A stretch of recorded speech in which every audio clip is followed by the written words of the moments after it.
ایسا عالم دین جن کے علوم اسلامی اور علوم قرآنی کا نور جن کے چہرے سے واضح اور ظاہر ہے. کوئی بزم ہو، کوئی انجمن، یہ شعار اپنا قدیم ہے. جہاں روشنی کی کمی ہوئی وہیں ایک چراغ جلا دیا. میری مراد صرف 5 منٹ کی زحمت آپ کو دینی ہے. حضرت مولانا مفتی انصار قاسمی جو یہیں قریب جامعۃ القاسم کے ناظم تعلیمات ہیں وہ تشریف لا چکے ہیں. حضرت حالات سے بسم اللہ الرحمن الرحیم نحمده ونصلی علی رسوله الکریم اما بعد اعوذ باللہ من الشیطان الرجیم بسم اللہ الرحمن الرحیم یا ایہا الذین آمنوا اجتنبوا کثیرا من الظن ان بعض الظن اثم صدق اللہ العظیم.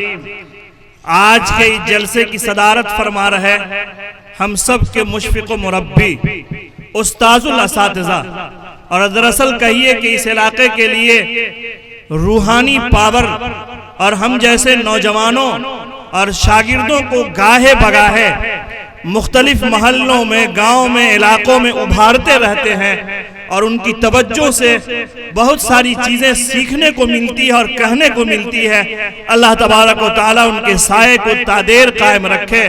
حضرت مولانا صغیر احمد صاحب رحمانی بڑے آدمی ہیں، ہمارے علاقے کے ہیں. اللہ تبارک و تعالیٰ نے ان سے بڑا کام لیا ہے، علم حدیث کی خدمت کی ہے، اور ایک لمبی فہرست ان کے شاگردوں کی اور شاگردوں کے شاگرد کی ہے. اللہ تعالیٰ ان سب کو قبول فرمائے. آج کا یہ جلسہ کئی اعتبار سے تاریخی ہے، اور حضرت مولانا صغیر احمد صاحب رحمانی جن کا نام ہے وہ اعتدال پسند، سادہ مزاج اور بہت ساری چیزوں میں سادگی کو پسند کرتے ہیں.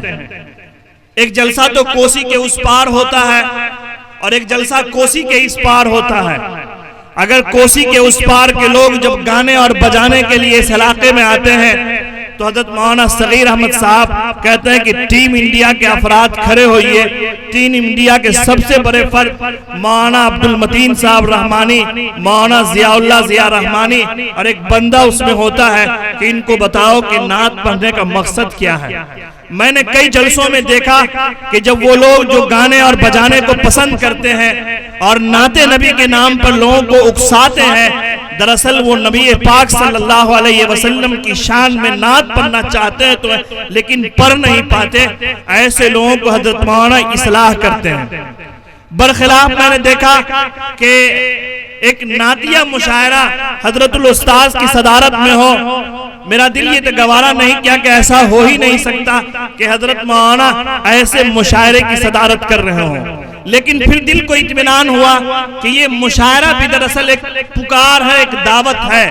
اور حضرت مولانا صغیر احمد صاحب رحمانی سے حضرت مولانا صبغت اللہ صاحب رحمانی کے جنازے میں ملاقات تھی تو انہوں نے کہا کہ مولانا ہم لوگ چاہتے ہیں کہ دعوت کے مختلف پیرائے سے کام کرے. ایک دعوت تو اصلاح معاشرہ کا جلسہ بھی ہے، ایک دعوت وہ بھی ہے کہ نبی پاک صلی اللہ علیہ وسلم کی شان میں مجلسیں لگی. اور میں نے حکیم الاسلام حضرت قاری محمد طیب صاحب کو پڑھنا شروع کیا.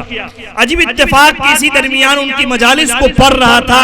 حضرت مولانا صغیر احمد صاحب رحمانی کے سامنے یہ کہنا خود اپنے لیے ہے کہ جب ملک تقسیم ہو چکا تھا، آج ملک کے جو حالات ہیں وہ یقیناً ایسے ہیں کہ افسوس کے لائق ہے.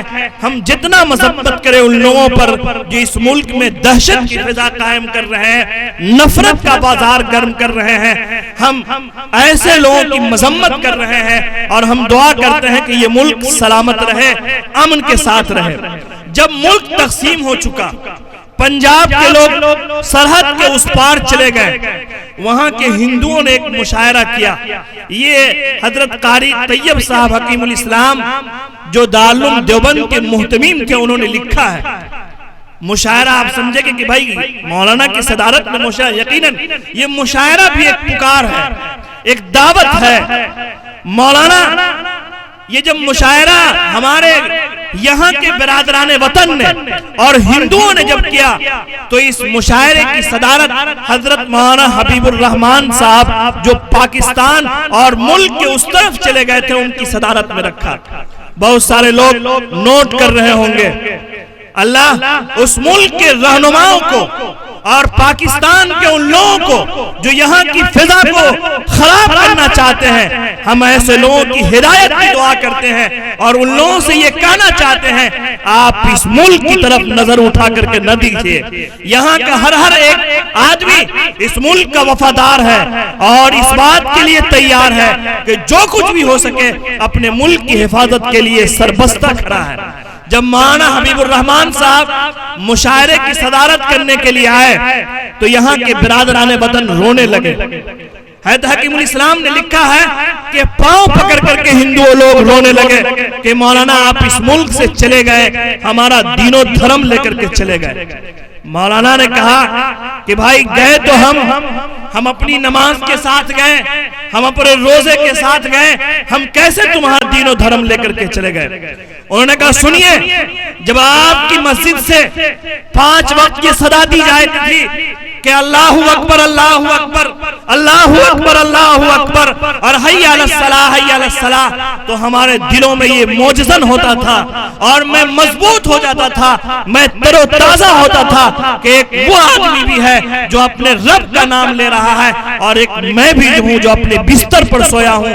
آپ کی عبادتوں کو دیکھ کر کے میں جاگا کرتا تھا، لیکن جب یہاں کی مسجدوں میں اذانیں بند ہو گئی تو ہمارے اندر بھی لوگ ایسے پیدا ہو گئے کہ سو گئے۔ اس لیے ہم آپ سے یہ کہنا چاہتے ہیں کہ ہم اذان کی پابندی کریں، ہم ایسے جلسوں کی، ایسے کانفرنسوں کی اور ایسے مشاعروں کی جو نعت النبی پر مشتمل ہو، ہم ان کی قدر کریں، ہم ان کو آگے بڑھائیں۔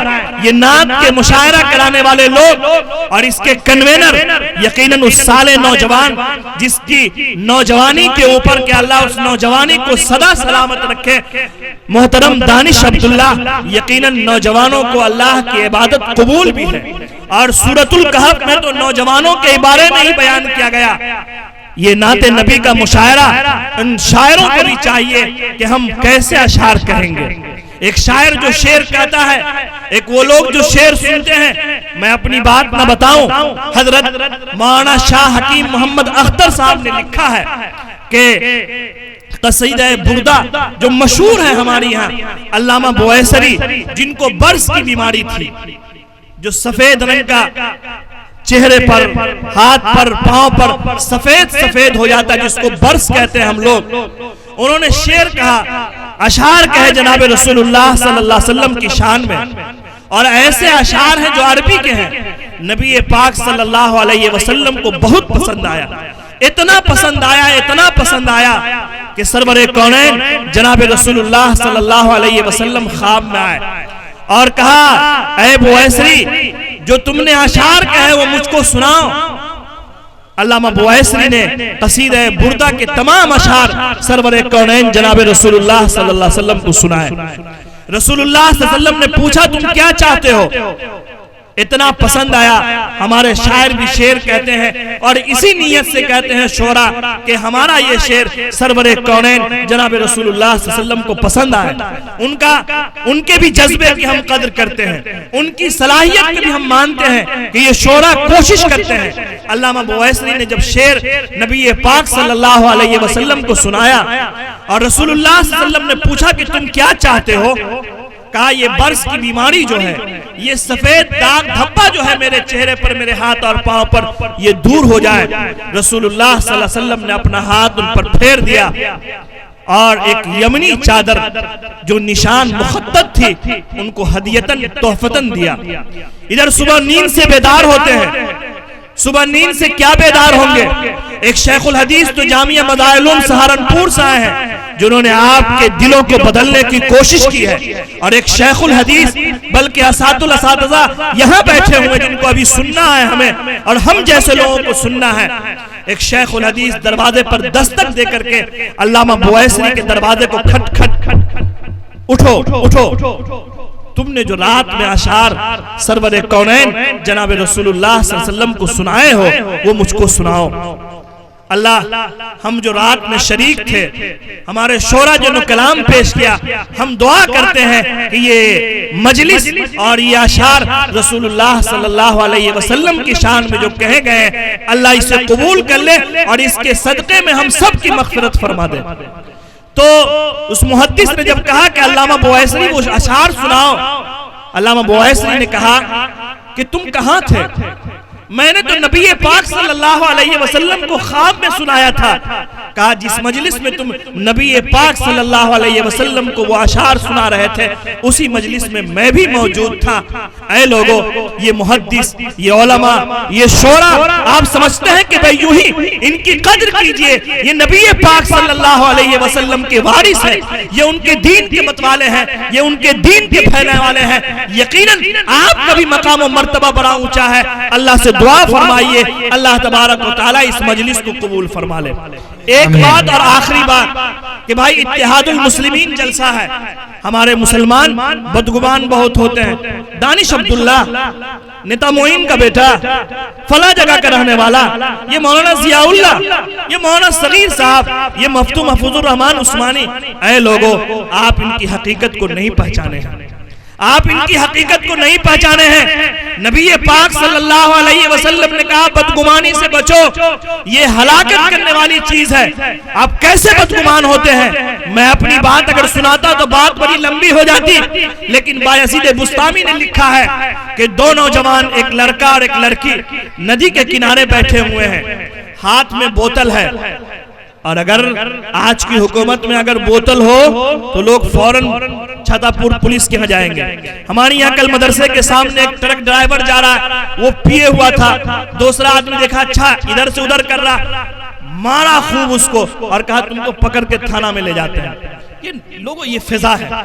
لیکن جب اس بوتل کو دیکھا کہ ایک نوجوان لڑکا اور لڑکی ندی کے کنارے شام کے سہانے موسم میں بیٹھا ہے، لوگوں نے گمان کیا، بلکہ بدگمانی پیدا ہوئی کہ لگتا ہے کہ یہ پیے گا اور پی کر کے منہ کالا کرے گا. ہمارے مولانا اگر چلے جائے، اچھا مولانا ضیاء اللہ صاحب کو دیکھا نئی والی گاڑی میں بیٹھے، لگتا رمضان میں کلکتہ سے آئے ہیں، اور مولانا نے اپنا رومال پھیلایا. کہا دیکھیے مولانا ضیاء اللہ صاحب اپنا رومال لے کے بھاگ جائے گا کیا؟ اے لوگو، جب اس جلسے کا عنوان اور بہت ساری باتیں سننے کو ملتی، بدگمان مت ہوئیے. آپ دعا کیجئے کہ اللہ تعالیٰ ایسے لوگوں سے کچھ کام لے لے جنہوں نے بیڑا اٹھایا ہے. وہ نوجوان جو کچھ کرنا چاہتے ہیں، اللہ ان کو صحیح ڈگر پر لائے اور وہ کچھ کریں اس علاقے کے لیے. یہ مدرسہ ازبر العلوم، جس کے لیے میں دیکھتا ہوں قاری مولانا عارف صاحب کو پریشان رہتے ہیں. مولانا سے میں نے ایک دن کہا گزشتہ سال، مولانا آپ پریشان رہتے ہیں. انہوں نے مجھ کو حالات سنائے. میں نے کہا اللہ آپ کی مدد کرے.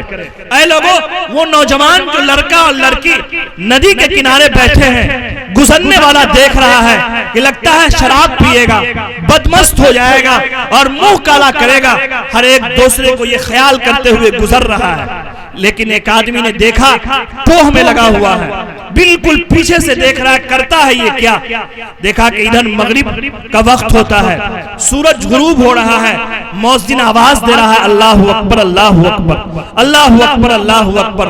اس نے بوتل کھلا اور پڑھا اللہم لک صمت وبک آمنت وعلیک توکلت وعلی رزقک افطرت. لوگوں نے پوچھا کہ بھائی یہ کیا ہے؟ کہا تم بدگمان ہو رہے تھے کہ یہ نوجوان لڑکی میرے ساتھ ہے، ہم اس کے ساتھ منہ کالا کریں گے. تجھے بدگمانی کی ضرورت نہیں ہے. یہ نوجوان لڑکی حسن و خوبصورت، یہ میری بہن ہے. آج میں بھی روزے سے تھا، میری بہن بھی روزے سے تھی. میں نے دیکھا کہ میں سفر کر رہا ہوں، راستے میں کہاں افطار کا وقت ہوگا. میں نے سوچا ندی کے کنارے بیٹھ کر کے پہلے افطار کر لوں اور پھر آگے کا سفر طے کروں گا. اے لوگوں، بدگمان مت ہو گئی ہے. ہماری یہاں جو سب سے زیادہ جھگڑا ہوتا ہے وہ بدگمانی کی بنیاد پر ہوتا ہے. یہ مسلمانوں کو جوڑنے کی، علماء کو جوڑنے کی، اور کہیے کہ انسانوں کو جوڑنے کا یہ جلسہ ہے.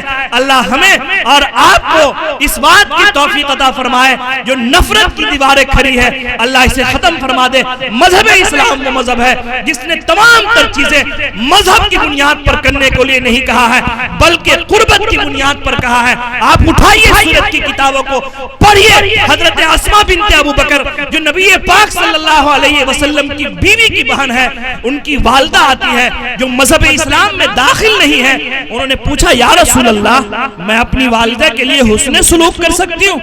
رسول اللہ صلی اللہ علیہ وسلم نے فرمایا ہاں اگر مذہب کی بنیاد پر حسن سلوک کیا جاتا تو رسول اللہ صلی اللہ علیہ وسلم اس کی اجازت نہیں دیتے۔ محدث وقت حضرت مولانا صغیر احمد صاحب رحمانی بیٹھے ہیں، پڑھیے آپ، سنیے آپ ان سے کہ نبی پاک صلی اللہ علیہ وسلم حضرت ابو طالب کے جلوس جنازہ میں شریک ہوئے ہیں جبکہ وہ ایمان نہیں لائے تھے۔ اے لوگوں، انسانیت کی بنیاد پر اور انسانیت کی بنیاد پر کام کیا جائے گا۔ ایک موقع تھا کہ جنازہ گزر رہا تھا، ایک صحابی بیٹھے ہوئے ہیں، دوسرے کھڑے ہو گئے۔ لوگوں نے کہا کہ تم کیوں کھڑے ہو گئے، یہ کوئی مسلمان کا جنازہ تھوڑا ہے۔ یہ بات پہنچی رسول اللہ صلی اللہ علیہ وسلم کے پاس۔ نبی پاک صلی اللہ علیہ وسلم نے کہا کہ جنازہ مسلم کا ہو کہ غیر مسلم کا ہو، سکھ کا ہو کوئی عیسائی کا ہو، کیا اس کے جسم میں جان ہے کہ نہیں، اس جان کی تکریم کی جاتی ہے۔ اے لوگوں، اسلام نے عیادت کا حکم دیا ہے، اسلام نے تعزیت کا حکم دیا ہے، اسلام نے ہمدردی کا حکم دیا ہے، اسلام نے صدقے کا حکم دیا ہے۔